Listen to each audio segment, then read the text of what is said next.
నమస్తే. ఇన్నాళ్ళు నన్ను సపోర్ట్ చేస్తూ, ఎంకరేజ్ చేస్తూ మీ ప్రేమని నాకు అందిస్తున్న ప్రతి ఒక్కరికి కృతజ్ఞతలు. అలాగే ఈ వీడియో కూడా ఖచ్చితంగా మీకు ఉపయోగపడుతుంది. లైక్, షేర్ అండ్ సబ్స్క్రైబ్ చేసి మీ సపోర్ట్‌ని నాకు అందించండి. అలాగే ఈ వీడియో పట్ల మీకున్న అభిప్రాయాన్ని కామెంట్ సెక్షన్‌లో కామెంట్ చేసి తెలియజేయండి. ఇప్పుడు వీడియోని చూద్దాం. జ్యోతిష్య శాస్త్రం ఒక అద్భుతం. వేదాంగమైన జ్యోతిష్య శాస్త్రం అనేటువంటిది మానవ జీవన గమనానికి ఒక వరం. జ్యోతిష్య శాస్త్రం నీ జీవితంలో వెలుగునింపే ఒక భాష. ఆ భాష నీకు అర్థమైతే ప్రకృతి నీతో మాట్లాడుతుంది. అస్ట్రాలజీ నేర్చుకోవాలి అనుకునే వారికి అద్భుత అవకాశం. మురళీధర శర్మ గారి అస్ట్రాలజీ క్లాసెస్ అతి త్వరలో మొదలు కాబోతున్నాయి. 100% జాబ్ గ్యారంటీ. వివరాల కొరకు సంప్రదించండి. నమస్తే, వెల్కమ్ టు అవర్ ఛానల్. నేను పద్మిని. ప్రస్తుతంతో పాటు ప్రముఖ ఆధ్యాత్మికవేత్త, ఆస్ట్రోన్యూమరాలజిస్ట్, ఎనర్జీ వాస్తు స్పెషలిస్ట్, శ్రీ విద్య ఉపాసకులు శ్రీమతి జయప్రద గారు మనతో పాటు ఉన్నారు. మాట్లాడదాం. నమస్కారం అండి. నమస్తే అమ్మ. శ్రీమాత్రే నమః. చాలా ఎనాలిసిస్ లో ఉన్నారు మీరు. జాతక పరిశీలన చేసేది డెఫినెట్ గా చాలా ఎనాలిసిస్ చేసి ఇప్పుడు ప్రేక్షకులకు చెప్పేటప్పుడు కూడా చాలా అక్యురేట్ గా చెప్తున్నారు అనేది ప్రేక్షకుల నుంచి వచ్చేటటువంటి స్పందన. అయితే ఇవాళ నా ప్రశ్న, డెఫినెట్ గా ఒక మనిషికి కష్టము ఉంటుంది, సుఖము ఉంటుంది. కానీ ఎంత మోతాదులో ఉంది అనేది మ్యాటర్స్. వచ్చింది కొంత ఇబ్బంది పెట్టేసింది, ఇమీడియట్ గా మళ్ళీ మామూలు అయిపోయామని అంటే పర్వాలేదు, వచ్చిందంటే తట్టుకున్నాం. కొంతమంది జీవితాలు చూస్తుంటే చాలా భయానకంగా అనిపిస్తుంది. ఏళ్ల తరపడి అదే కష్టం, అసలు మాకు సుఖం అంటే ఏంటో తెలియదు అనే వాళ్ళు ఉంటారు. నిజంగా చాలా శోచనీయం. ఇలాంటి పరిస్థితి ఎవరికి రాకూడదు, పగవాడికి కూడా రాకూడదు. సో మరి అలా నక్షత్రాలతో రిలేట్ చేసుకుంటే కనుక ఏ నక్షత్రాల వాళ్ళు ఖచ్చితంగా ఒక ఇంత ఎక్కువ కష్టపడేటటువంటి పరిస్థితి ఉంటుంది లైఫ్ లో అని అంటే, అకార్డింగ్ టు మీ అనాలిసిస్ మీరు అబ్జర్వ్ చేసింది ఏంటండి? ఏ నక్షత్రాలు? నక్షత్రాలతో కష్టాలు అని కాదు, కానీ కొన్ని దశలు వీళ్ళకి యోగించవు. చిన్నప్పుడు అయిపోతాయి దశలు. దశలు అయిపోయినప్పుడు దాని యోగం మనం అనుభవించడం. ఆ నక్షత్రంతో పుడితే నక్షత్రంతో పుట్టిన వాళ్ళకి ఆ దశలు అయిపోతాయి వాళ్ళకి.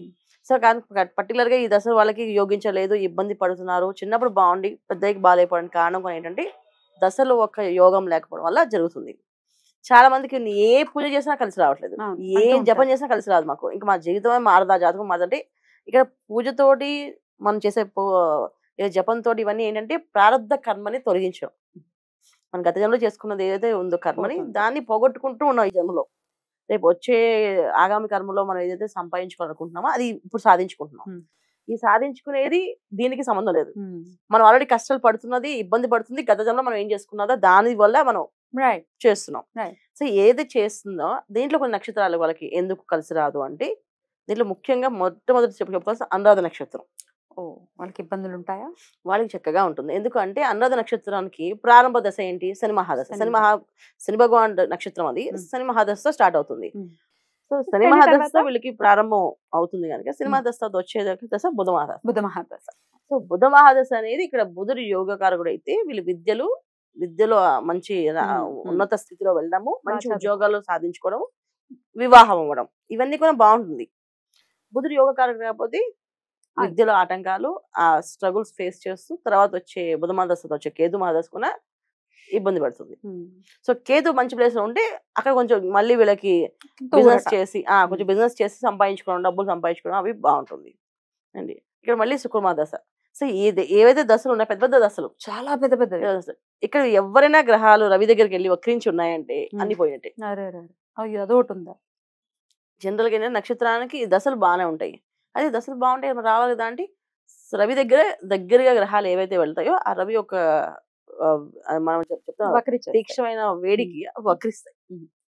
ఆ వక్రించడం వల్ల ఏంటంటే మొత్తం పోయినట్టే. బుధ మహాదశ పోతుంది, కేతు మహాదశ పోతుంది, తర్వాత వచ్చే శుక్ర మహాదశ కూడా పోతుంది. అది సో పోవడం అంటే ఇంకా లైఫ్ లాంగ్ కష్టాలు కదా. చాలా చెప్తారు మాకు ఎప్పుడు చూసినా జాతకం మారదండి అంటే మారకపోవడానికి కారణం ఏంటంటే మెయిన్ దశలు ఇక్కడ యోగించట్లేదు. మరి ఏ దశ అనురాధ నక్షత్రానికి బాగా కలిసి వస్తుంది? గురు మహాదశ. అది ఎప్పుడు 120 ఏళ్ళప్పుడు వస్తుంది కదండి, 100 ఏళ్ళప్పుడు వస్తుంది. కాకపోతే ఏంటంటే గురు అంత దశలు యోగిస్తాయి. గురు అంత దశలు ఇప్పుడు వీళ్ళకి జనరల్ గా శుక్ర మహాదశలో గురు అంత దశ వచ్చినప్పుడు యోగిస్తుంది. జస్ట్ అలా వచ్చి అలా వెళ్ళిపోతుంది. ఒక 2-3 ఉపశమనం అంటే ఉపశమనం కలుగుతూ కొంచెం ఇబ్బంది పడుతూ ఎప్పుడు కష్టాలని చెప్పలేము, కానీ కష్టాలు పడుతూనే ఉంటారు వీళ్ళు. అనురాధ ఉంటుంది. సో అందుకే అనురాధ వాళ్ళకి అడవిలోకి వెళ్ళిన అన్నం దొరుకుతుందని చెప్తాను. బట్టకి తిండికి లోటు ఉండదు, కాకపోతే చెప్పుకోవడానికి సుఖంగా సంతోషంగా ఉన్నా అని చెప్పడానికి ఉండదు. లగ్జరియస్ లైఫ్ అనేది ఉండదు. ఇది మెయిన్ అనురాధ నక్షత్రం. ఇంకా తర్వాత వచ్చే నక్షత్రం మళ్ళీ శ్రవణ నక్షత్రం. శ్రవణ నక్షత్రానికి వచ్చే ఏంటంటే మకర రాశి ఉంటుంది, అదొక మైనస్ పాయింట్. శ్రవణ నక్షత్రానికి మనకి చంద్రమా దశ 10 ఏళ్ళు. ఒకటో పాదం అయితే 2-3 పాదాలు అయితే 2 తర్వాత వచ్చి కుజమహాదశ. ఉమ్. కుజమహాదశ యోగించిన ఖచ్చితంగా యోగిస్తుంది. కానీ మకర రాశిలో కుజుడు వచ్చేస్తాను వచ్చేస్తాను. అవును. డెఫినెట్ గా బాగుంటుంది. చిన్న ఎవరికి ప్రయత్నం. బాగుంటుంది? తల్లిదండ్రులకి సొంత ఇల్లు, సొంత బంగ్లా, మంచి స్థలం, పెద్ద విశాలంగా ఇల్లు కట్టుకుంటారు. మంచి ఎస్టాబ్లిష్ జరిగేటట్టుగా అంటే వ్యాపార అభివృద్ధి ఉంటుంది, ఆర్థిక అభివృద్ధి ఉంటుంది, అన్ని ఉంటాయి. లగ్జరీస్ అంతే, అంతే. సో మాకు మా అమ్మాయి పుట్టింది, మాకు కలిసి వచ్చింది, మా అబ్బాయి పుట్టాడు కలిసి వచ్చింది అని చెప్తారు. సో ఇవన్నీ ఎందుకు వాళ్ళు కలిసి రావడానికి వీళ్ళకి యోగం చిన్నప్పుడు అయిపోయింది. తర్వాత వచ్చేది రాహుదశ. సో రాహుదశ బాగుంటే అది కూడా వీళ్ళకి ఎడ్యుకేషన్ బ్రహ్మాండంగా సాగుతుంది. చాలా మంది చూడండి 7 నక్షత్రంలో బాగా చదువుకుని ఇవాళ ఏ పని చేయకుండా ఉండిపోతారు. అయ్యో. సో ఎడ్యుకేషన్ బ్రహ్మాండంగా సాగుతుంది. 18 ఇయర్స్ రాహుదశ బ్రహ్మాండంగా ఉంటుంది. తర్వాత దశ మళ్ళీ యోగించకపోతే డౌన్ అయిపోతారు. ఎప్పుడైనా ఒక దశ పెద్ద దశ మనకు యోగించాలంటే రెండో దశ యోగించదు. అదొకటి ఉంది కదా రూల్. ఖచ్చితంగా ఉంది. అన్ని దశలు యోగించాలని ఎక్కడ లేదు జాతకం. అది మహాజాతకం ఎవరికో అన్ని గ్రహాలు చేస్తానని వాళ్ళు మనతో ఉండరు, మనలో కలిసి ఉండరు వాళ్ళు. రాహుదశ యోగిస్తే వీళ్ళకి లైఫ్ బాగుంటుంది. వివాహం అయిపోతుంది. చాలా మంది వివాహం అయిపోతుంది. తర్వాత వాళ్ళు ఒక జాబ్ లో మంచిగా సెటిల్ అవుతారు, అన్ని బాగుంటాయి. ఒకవేళ రాహుదశ యోగించలేదంటే రాహుదశ తర్వాత వచ్చే గురుమహాదశ యోగిస్తుంది. సో రాహుదశ యోగించాలి, గురుమహాదశ యోగించాలి. సో రాహుదశ యోగించక సగసగం యోగించి మళ్ళీ గురుమహాదశ సగసగం యోగించింది అనుకోండి ఇబ్బంది. గురువు వక్రించిన, గురువు ఉన్న నక్షత్రం మీద నక్షత్రనాథుడు వక్రించిన ఈ రిజల్ట్ మళ్ళీ పోతుంది. అందుకే శ్రవణ నక్షత్రం వాళ్ళకి నాలెడ్జ్ ఉంటుంది, కానీ బద్ధకంగా అంతే ఉంటుంది మగవాళ్ళకైతే. ఆడవాళ్ళ సంగతి తెలియదు కానీ మగవాళ్ళకైతే బద్ధకంగా అంతే ఉంటుంది. ఎందుకు అంత బద్ధకం ఉంటుందంటే చేయలేదు, ఏ పని చేసినా వాళ్ళకి అది ఎనర్జీ పనిచేయదు. ఎందుకంటే రాహుదశ బాగా 18 ఇయర్స్ ఉంటుంది. దానివల్ల బద్ధకాన్ని బాగా ఇస్తాడు ఆయన. సో ఏ పని చేసినా వీడు ఆ బద్ధకం ఉండి పేకల కత్తి పెడితే పని చేయడమాట. అది వీళ్ళ నక్షత్రం లక్షణాలు. దానివల్ల కొంచెం కష్టాలు సుఖాలు ఇట్లా ఉంటుంది. అంటే లైఫ్ లో ఎంజాయ్ చేశారు అంటే పిల్లలు పెద్దవాళ్ళు అయ్యి వాళ్ళ పిల్లలు సంపాదించినప్పుడు వీళ్ళు ఎంజాయ్ చేస్తారు. తప్ప వాళ్ళకైతే పర్సనల్ గా వీళ్ళకైతే నక్షత్రం వాళ్ళకి వీళ్ళు పుట్టినప్పుడు తల్లిదండ్రులకి యోగం, తర్వాత వీళ్ళు కలిపి పుట్టిన పిల్లలకి యోగం, వీళ్ళకి యోగం అనేది వీళ్ళతో తప్ప వీళ్ళకి సపరేట్ గా రాదు. ఇది శ్రవణ నక్షత్రం వాళ్ళకి.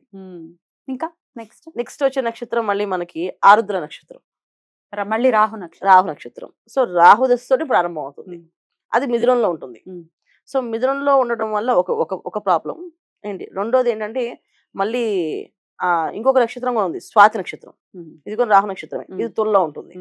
ఈ 2 నక్షత్రాలు కూడా మళ్ళీ ఏంటంటే ప్రాబ్లమ్స్ వీళ్ళకి చిన్నప్పటి నుంచి ఎడ్యుకేషన్ సరిగా సాగదు బికాస్ ఆఫ్ రాహుదశ వల్ల. సో రాహు బాగుంటే చదువు వస్తుంది, కొంతవరకు వస్తే అంటే ప్రైమరీ ఎడ్యుకేషన్ అంటే ఒక 10th ఇంటర్మీడియట్ వరకు చదవగలుగుతారు, కానీ తర్వాత చదవలేరు. ఆటోమేటిక్ గా మాయా ఆలోచనలు చాలా విషయాల్లో చాలా మంది ఇంట్లో నుంచి పారిపోయి సినిమాలో యాక్ట్ చేస్తా అని చెప్పి వెళ్ళిపోయిన వాళ్ళు కూడా ఈ నక్షత్రం వాళ్ళు. యోగం బాగుంటే, జాతకం బాగుంటే సినిమాలో హిట్ అవుతారు. యోగం బాగా అనుకోండి తిరుగుతూనే ఉంటారు. ఏంటి చాలా వ్యాపారాలు చేసి లాస్ అయిపోయి డబ్బులు పోగొట్టుకుని మోసపోయేది కూడా ఈ నక్షత్రం వాళ్ళే. ఒక యోగం బాగుంది, బ్రహ్మాండంగా యోగించింది, సంపాదించారు, ఒక బిజినెస్ పెట్టారు, ఎస్టాబ్లిష్ చేశారు, సాధించారు, యోగం అయిపోయింది, ఆ డబ్బులు ఎవరో ఒకరు కొట్టేస్తారు. మాయలో పడ్డం, మోసపోవడం అనేది ఉండదు. నిరంతరం కష్టపడి సంపాదించిందంతా వెళ్ళిపోవడం తప్ప నిలబడి పెట్టుకున్నాం అనే సంగతి చాలా తక్కువ మంది. అంటే మనం వెడమ లెక్క పెట్టచ్చు వాళ్ళకి. మేము మా స్వాతి నక్షత్రం నేను బ్రహ్మాండంగా ఉన్నానని చెప్పారంటే ఏదో అదృష్టం, అంటే పూర్వజన్మ చేసుకున్న పుణ్యం అని అది ఈ జన్మలో అనుభవిస్తారని అర్థం. అదర్వైజ్ ఉండదు. ఈ 2 నక్షత్రాలకి ఈ ఇబ్బందులు ఉంటాయి. నెక్స్ట్ మకా నక్షత్రం. మకా నక్షత్రం వాళ్ళకి ఏంటంటే వాళ్ళు పుట్టడంతో సింహరాశి, తర్వాత మకా నక్షత్రం అంటే కేతు మహాదశ. సో రవికేతులు ఇద్దరు మంచి అండర్స్టాండింగ్, బాగున్నది రకరకాలే ప్రాబ్లం లేదు. కాకపోతే వీళ్ళు దశలు యోగించాలి. కేతు మంచి ప్లేస్ లో ఉండాలి వీళ్ళకి, లేకపోతే వీళ్ళకి అస్సలు అనారోగ్య సమస్యలు. చిన్నప్పటి నుంచి చాలా మంది పిల్లలకి ఫిట్స్ ఉన్నాయి, తర్వాత నిద్ర లేచి భయపడడం కానీ, మెలకు రావడం కానీ, తర్వాత ఏదో ఒక ఆలోచన ఉండడం కానీ, ఎవరితో మాట్లాడకుండా ఒంటరిగా బతకడం కానీ, ఇవన్నీ కూడా ఈ నక్షత్రం వల్ల, కేతు నక్షత్రం వల్ల, కేతు ఒక అధిపతి ఉండడం వల్ల అది జరుగుతుంది. కేతు మహాదశతో వచ్చింది శుక్ర మహాదశ. శుక్ర మహాదశ 20 ఏళ్ళు. ఈ 20 ఏళ్లలో అమ్మాయిలకి జనరల్ గా ఏంటంటే వివాహం చేసేస్తారు, వివాహాలు అయిపోతాయి. అబ్బాయిలకి ఏంటంటే ఈ శుక్ర మహాదశలో వివాహం చేయకపోతే మళ్ళీ వీళ్ళకి మళ్ళీ ఎప్పుడు వివాహం అవుతుందంటే మళ్ళీ వీళ్ళకి శని మహాదశ వచ్చేవరకు అవ్వదు. అయిపోయి ఎప్పుడవుతుందండి, చాలా లేట్. చాలా మంది వివాహం అవ్వకుండా బ్రహ్మచారులు ఉండిపోయి మకర నక్షత్రం అండి. శుక్ర తర్వాత రవి, చంద్ర, కుజ, రాహు, గురువు తర్వాత ఇంకెందుకండి పెళ్లి, ఇంకా వేస్ట్ ఆ టైం. చాలా మంది అంటే స్వామీజీలుగా సన్యాసులుగా ఉండిపోయే వాళ్ళు Yeah. కూడా అంతేమాట. Yeah. అంటే వాళ్ళకి ఆ దశ వస్తే గానీ ఆ మనస్తత్వం, అందుకే అది ఏంటంటే మకర నక్షత్రం వాళ్ళు తొందరగా వివాహం చేసేస్తారు. అబ్బాయిలకైనా అమ్మాయిలకైనా అమ్మాయిలు చేయటం చేసే ఉత్తమం. ఉత్తమం. ఉమ్. సో రవి దశలోని శని అంతర్దశ వస్తున్నప్పుడు, రవిలో శని అంతర్దశ వచ్చినప్పుడు వివాహం అయిపోతుంది చంద్రుడు అబ్బాయిలకి. అమ్మాయిలకి అయితే శుక్ర మహాదశలోని మాక్సిమం అయిపోతుంది. శని. శుక్ర మహాదశ తర్వాత వచ్చే రవి దశలో యోగం, మళ్ళీ వివాహం అవుతుంది వీళ్ళకి. రవి దశలో వీళ్ళకి అమ్మాయిలకి ఎటువంటి రవిలో చంద్రుడు వచ్చినప్పుడు వివాహం అవుతుంది. ఓకే. అంటే వీళ్ళకి నచ్చిన భర్త రావడం కానీ, వాళ్ళకి అనుకూలంగా మారడం కానీ అన్ని చేయడం కానీ అవుతుంది. రైట్. చేసుకోకపోతే వీళ్ళకి దశలు ఏంటంటే ఈ దశలన్నీ అయిపోయింది, రవి దశ యోగిస్తుంది. యాక్చువల్లీ రవి దశ కూడా వీళ్ళకి యోగించలేదు, రాలేదు అని అంటే ఇంకా నెక్స్ట్ వచ్చేది చంద్రమహాదశ. అది యోగించాలి. అది కూడా ఇబ్బంది పట్టింది అంటే ఇంకా వీళ్ళకి మళ్ళీ వచ్చేది కుజమహాదశలో ఖచ్చితంగా వివాహం చేసుకోవాలి. వీళ్ళు చేసుకోలేదా ఇంక అంతే, మర్చిపోవాలి వివాహం అనమాట. సో మళ్ళీ వీళ్ళ దశలు బాగుండాలి, యోగం కావాలంటే చాలా టైం పట్టేస్తుంది. అందుకని వీళ్ళకి బాగుండదు. ఇంకేమైనా నక్షత్రాలు ఉన్నాయండి? పూర్వాషాఢ నక్షత్రం. శుక్ర నక్షత్రానికి కూడా ఇబ్బందులు ఉంటాయా? ఉంటాయి. శుక్ర నక్షత్రానికి చిన్నప్పుడు ఇబ్బందులు, పెద్దయ్యాక బాగుంటుంది వీళ్ళకి. చిన్నప్పుడే ఇబ్బందులు. చిన్నప్పుడే ఇబ్బందులు ఉంటాయి వీళ్ళకి. చిన్నప్పుడు అంటే ఇబ్బందులు ఎలాంటి ఇబ్బందులు అంటే శుక్రుడు యోగం ఉంటే ఎడ్యుకేషన్ బాగా వచ్చి వీళ్ళు మంచిగా రాణిస్తారు. శుక్రుడు యోగం లేకపోతే చదువు రాదు వీళ్ళకి. ఇంకేముంది, అయిపోయింది. అన్ని పనులు అన్ని విద్యలు వీళ్ళు సొంతం నేర్చుకోవాల్సింది, ఏదో ఒక విద్యలో రంగంలో సాధించుకోవాలి వీళ్ళు. అది లగ్నం బాగుంటే ఏదో ఒక రంగంలోకి వెళ్ళి స్థిరపడతారు వీళ్ళు. చదువు లేకపోయినా ఏదో ఒక రంగంలో, అంటే ఫుడ్ బిజినెస్ కావచ్చు, బట్టల బిజినెస్ కావచ్చు, లేకపోతే మామూలుగా మనకి ఈ ఎక్కువ వెండి సామాన్లతో అలంకార వస్తువులు తయారు చేస్తారు చూడు, ఇలాంటి వస్తువు అంటే వెండి వీళ్ళకి అవ్వదు. వెండి లాంటి కనిపించే మెటల్స్ అల్యూమినియం లాంటి మెటల్స్, అలాంటి బిజినెస్ కూడా బాగా కలిసి వస్తుంది. సో వెండి మళ్ళీ బంగారం కలిసి రావాలంటే మళ్ళీ అక్కడ గురువు మళ్ళీ కుజుడు ఎలా ఉన్నా చూసుకోవాలి. సో అందుకని ఇలాంటి ఆర్టికల్స్ అమ్మాయిలకు సంబంధించిన ఆర్టికల్స్, ఇష్టపడే గిఫ్ట్ ఆర్టికల్స్ లాంటివి ఇవన్నీ కూడా రాణించగలుగుతారు. సో వీళ్ళకి కష్టాలు ఎలా ఉంటాయంటే పిల్లలు పెద్దవాళ్ళు అయిన తర్వాత వీళ్ళకి కష్టాలు ప్రారంభం అవుతాయి. చిన్నప్పుడు అంతా బాగానే వచ్చేస్తారు, ఏదో చదువు లేకపోయినా ఏదో ఒక దాంట్లో సాధించుకుని బ్రహ్మాండంగా వస్తారు. తర్వాత వచ్చే దశ శుక్రమహాదశకు వచ్చేది రవి దశ, తర్వాత వచ్చే దశ చంద్రమహాదశ, కుజమహాదశ. ఇవన్నీ కొంచెం స్ట్రగుల్స్ ఫేస్ చేసుకుంటూ రావాలి వీళ్ళు. ఎందుకంటే రవి యోగించాలి, చంద్రుడు బాగుండాలి. తర్వాత చంద్రుడు ధనుసు రాశిలో ఉంటారు కనుక పూర్వాషాఢ నక్షత్రం అవుతుంది వీళ్ళది. కానీ చంద్రుడు ఆ లగ్నానికి ఏమయ్యాడు వీళ్ళకి 12th హౌస్ అయినా, 3rd హౌస్ అయినా, 4th హౌస్ అయినా అని చెప్పేసి ఈ హౌసెస్ బట్టి వీళ్ళకి ఆ ఎనర్జీస్ పనిచేస్తాయి. చంద్రమహాదశ యోగిస్తుంది. తర్వాత కుజమహాదశ, కుజుడు ఎక్కడున్నాడు. సో కుజుడు ఒక సప్తమ స్థానంలో కానీ చతుర్థ స్థానంలో ఉన్నా అనుకోండి, ఇక భార్యతో గొడవలు, ఇబ్బందులు. తర్వాత పంచమ స్థానంలో కుజుడు ఉంటే పిల్లలతో గొడవలు, పిల్లలు మాట వినకపోవడం, పిల్లలు ఎదురు తిరగడం, ఇవన్నీ జరుగుతుంటాయి. సో కుజ దశ కూడా అలాంటి ఇబ్బంది పడుతుంది. తర్వాత వచ్చే రాహుదశ. రాహుదశలో వీళ్ళకి రాహు యోగిస్తే బ్రహ్మాండంగా ఒక లైఫ్ లీడ్ చేయగలుగుతారు, లేకపోతే చాలా ఇబ్బంది పడతారు. సో అంతేనండి, ఈ నక్షత్రాలే కొంచెం కష్టం ఎక్కువ పడేటటువంటి పరిస్థితి ఉంటుంది. ఇది తెలుసుకోవటమే కాదు, నాకు దీనికి రెమెడీ కూడా చెప్పండి. ఎందుకంటే తెలుసుకుని మళ్ళీ బాధపడడం కాదు, డెఫినెట్ గా ప్రత్యామ్నాయాలు ఉంటాయి. ఏం చేసుకుంటే కొంచెం ప్రశాంతవంతమైన జీవితాన్ని అనుభవిస్తారు ఈ నక్షత్రాలన్నీ వాళ్ళు కూడా. ఇప్పుడు మీరు చెప్పిన ఒక్కొక్క నక్షత్రం చెప్తాను రెమెడీ, ఎందుకంటే చెప్తే మళ్ళీ కన్ఫ్యూజ్ అవుతారు కదా. అనురాధ ఏం చేయాలి? సో అనురాధ నక్షత్రం వాళ్ళు ఎదుటి వాళ్ళని దూషించకూడదు. ఎప్పుడు చూసినా వాళ్ళు ఏ విషయమైనా మేము బాగానే ఉన్నాం, మాకు అన్ని బాగానే ఉన్నాయి, కానీ వాళ్ళు చేసిన తప్ప అది కాకుండా మనం ఏం చేయాలి అనేది.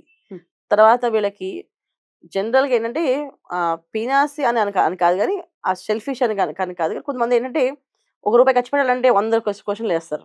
ఏది దేవుడికి ఖర్చు పెట్టాలన్నా, ఒక అన్నదానం ఖర్చు పెట్టాలన్నా, ఎందుకు చేస్తున్నాం, ఏం లాభం వస్తుంది, ఇలాంటి ప్రశ్నలు వేయకూడదు, ఇలాంటి సలహాలు ఇవ్వకూడదు. ఎవరైనా దేవుడిని నమ్మి గుడికి వెళ్తున్నారంటే ఎందుకే ఖర్చు పెడుతున్నాం అని అనకూడదు. వీళ్ళు అవన్నీ తగ్గించేసుకోవాలి.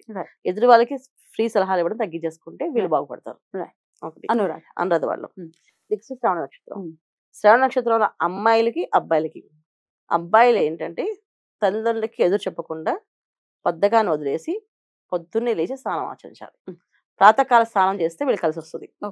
వీళ్ళు సాయం ఒక్కొక్కసారి ఏం చేస్తారంటే మధ్యాహ్నం, రాత్రి స్నానాలు చేస్తారు.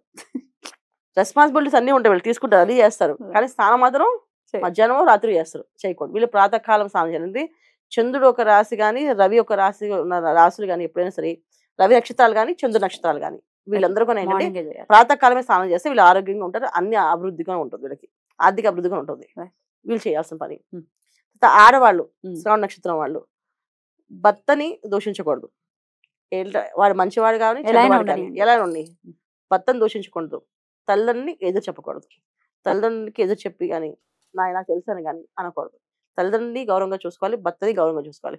వాడు దుర్మార్గుడే కానివ్వండి, కానీ ఒక మాట అనుకుని వదిలేస్తే వీళ్ళు కలిసి వస్తుంది. Right. ఇది ఆడవాళ్ళు చేయాల్సింది. పూర్వాషాఢ పూర్వాష నక్షత్రం వాళ్ళు భార్యని ప్రేమగా చూసుకోవాలి. మగవారు. మగవాళ్ళు.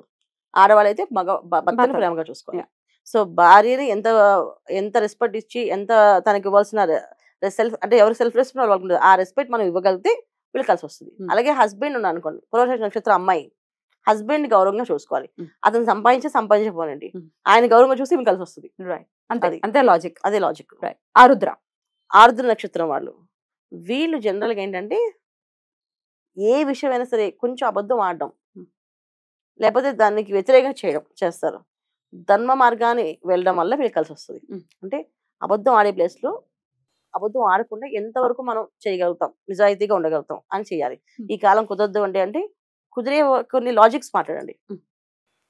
లాజిక్స్ మాట్లాడుకుని బయట రావాలి తప్ప అబద్ధం ఆడకూడదు. అబద్ధం. అది. తర్వాత వీళ్ళకి కూడా బద్ధకం చాలా ఎక్కువగా ఉంటుందన్న. ఆ బద్ధకం వదిలేయాలి.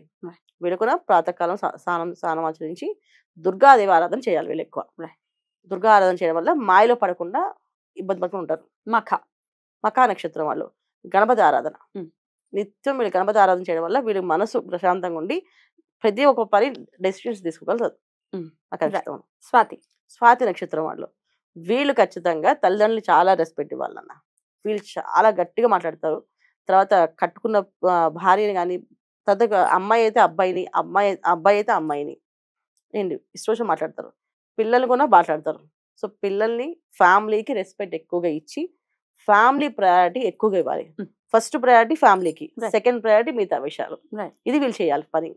ఖచ్చితంగా చేయడం వల్ల వీళ్ళు కలిసి వస్తుంది, లేకపోతే కలిసి రాదు. ఈ విషయాల్లో ఖచ్చితంగా ఈ 6 నక్షత్రాల వాళ్ళు ఇవి చేస్తూ డెఫినెట్ గా లైఫ్ లో అప్ అండ్ డౌన్స్ ఉంటాయి, ఒకంత ఎక్కువ ఉంటాయి అని అంటున్నారు. కాబట్టి ఇది ఒక అవగాహన తీసుకురావడం కోసం, ఒక ఇండికేషన్స్ ఎలా ఉంటాయి మీ లైఫ్ అనేది ఒక ఇండికేషన్ ఇవ్వడం కోసం మాత్రమే. డెఫినెట్ గా దైవారాధనకి మించింది లేకపోతే దైవం ఉన్నాడు అన్న నమ్మకం ఉంటే, ఆ దైవం చూసుకుంటాడు అని అనుకుంటే ఇవన్నీ ఏమి పెద్దగా బాధించు. కాకపోతే ఏంటంటే జస్ట్ మనం ఒక అవేర్నెస్ కోసం అందరికి ఇంట్రెస్ట్ ఉంటుంది కదా, నక్షత్రాలు వాళ్ళకి రాసులు వాళ్ళకి అనుకున్నాం కానీ మనం చేసే ప్రతిదీ ఏంటంటే నా సబ్జెక్ట్ అంటే ఎందుకు ఇలా కష్టం వచ్చింది, మాకు వస్తూనే ఉన్నాయండి, ఇది తీరట్లేదండి, ఎందుకు తీరట్లేదు, ఎందుకు జరుగుతుంది, ఏ మిస్టేక్స్ చేస్తున్నారు వీళ్ళు అంటే ఆ వీళ్ళ తత్వం అని కాదు, అది ఆ నక్షత్ర ప్రభావం వీళ్ళ పడుతుంది కనుక ఆ బద్ధకాన్ని ఇస్తుంది. సో బద్ధకస్తులు అని చెప్పడం అంటే బద్ధకస్తులు అని కాదు కానీ ఆ తత్వం పడుతుంది మేడం. దానికోసం మనం జస్ట్ రెమెడీ ఇది అంతే. Have faith. అంతే. రైట్ అండి, చాలా బ్యూటిఫుల్ గా ఎక్స్ప్లెయిన్ చేశారు. కృతజ్ఞతలు. నమస్కారం. నమస్తే అమ్మా. శ్రీమాత్రే నమః.